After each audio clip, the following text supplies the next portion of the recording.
वठी आ पंहिंजे पहलवान खे असांजो पहलवान असांजे पहलवान खे घोटे छॾींदो वठी अचो पंहिंजो पहलवान।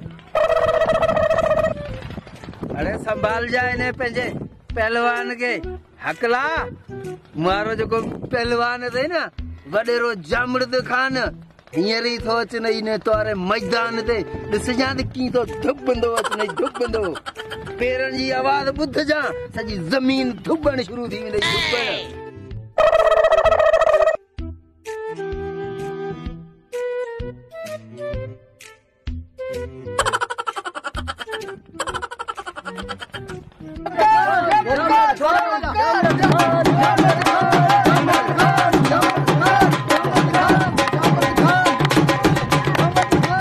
हाल पंहिंजे जामड़द खे वठी अचूं।